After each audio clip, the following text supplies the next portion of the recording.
first things first for me, I want to ask you about the emergency declaration deadline. State GOP has shown signs that they won't extend it. It's coming up on Thursday, I believe.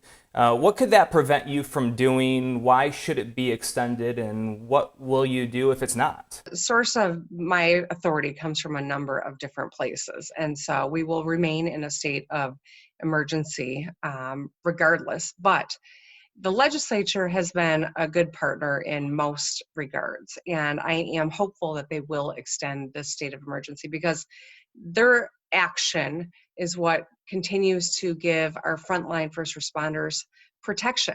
And we have a lot of nurses and doctors and respiratory therapists and people that have come out of retirement, people who have expedited their education to join the front line and to ensure that they've got the protections that they need while they're doing this heroic work that is saving lives. It requires that the legislature do extend that part of the state of emergency.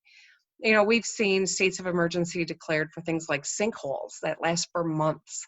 We've seen it declared for the Flint water crisis, months and months, and necessarily so. And so this, in the midst of a global pandemic, is an obvious moment where we need to be in this state of emergency. And I'm hopeful that the legislature will see the wisdom in that. So we're gonna work to try to get them to extend it, but it doesn't change the source of my authority, and I'm going to continue to do the work that I need to do to save lives. Governor, we're getting emails daily. I have a handful here about unemployment. Some that have filed that either are pending or have been certified. We have one here from Kathy, whose husband was laid off on March 23rd. Was certified, has never received their money. They tried to call the unemployment office. They can't get through because of the load of calls. What do you say to people like Kathy, and also, do you anticipate having to ask for more federal funding if the cash for unemployment runs out? So, we have over 1 million people that are unemployed. All right. This is a 5,000% increase in terms of need from unemployment than we had at the height of than we had the week before, but also it dwarfs what we saw in the height of the recession. What we know is that quadrupling the number of UIA caseworkers has been helpful. We have gotten checks to over 820,000 people in our state. So 82% is working well, but that means there's still 180,000 people who haven't gotten it, and they're justifiably anxious and upset about it. So I keep pushing on the UIA, and they're stepping up.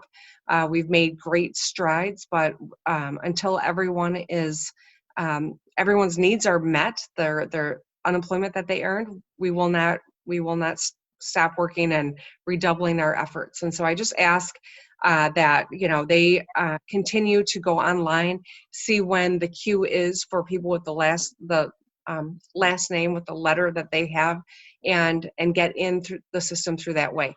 Every penny that you've earned in unemployment will be sent to you. It's not as quickly as you want or need, but we're getting there, and we're going to continue to till everyone's need has been met. As for our ability with the amount in the fund, there may come a time where we're going to need a little more assistance from the federal government. And that's precisely why I'm working so closely with our bipartisan congressional delegation, because it's really important that we help people who are doing the right thing right now to protect us all, to have the support that they need to get through it. Governor, some sectors were notably left out of the easing of restrictions. I can think of construction, elective medical procedures, dental, things of that nature.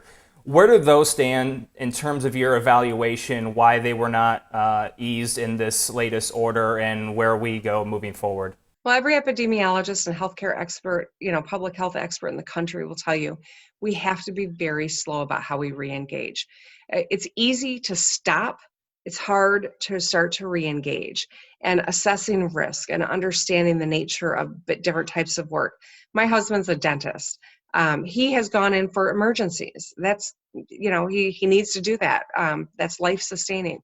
But he's also one of the most exposed professions, because literally when you're working on someone's mouth and it gets aerosolized, I can't say the word. When it is in the air, that what is happening in the mouth, it's very dangerous, and that's precisely why we have to make sure that he and his fellow dentists have the appropriate PPE, the appropriate protocols, that their patients stay in the car until their appointment starts, not congregating in a waiting room. So that's what we are doing in every sector, including our construction sector. Outdoor construction is lower risk, and we can anticipate that that is an area that may be coming in the future waves, but we're doing that analysis on all these fronts. I got to ask you about Senator Zorn's face mask from Friday and your thoughts on that. I think it's just unfortunate, political statements, politicizing, this crisis. I just think it's a distraction, a dangerous distraction. We need everyone who has a platform to use it right now to educate the public, to make sure that we are relieving anxieties, not feeding into anxieties. And I think it's really, the lieutenant governor, I think, said it better than I ever could. As the first African American lieutenant governor who presides over the Senate, to stand there and to have to see that kind of bigotry elevated, I think is really discouraging. We have a serious crisis on our hands. We have people who are dying every day from COVID-19. And for every leader in our state not to be aligned in terms of disseminating appropriate information and trying to find places where we can work together, I think is dangerous. Did you get a chance to see SNL last night? I trust me, a number of people texted me this morning, so I am aware of what was on SNL, yes. Any first reactions? I would just say that if I was writing the script, I would have made sure we had a great Michigan craft beer in it, not a Labatt's. All right. Governor, thank you so much for your time. I appreciate it. Thank you. Be well. You too.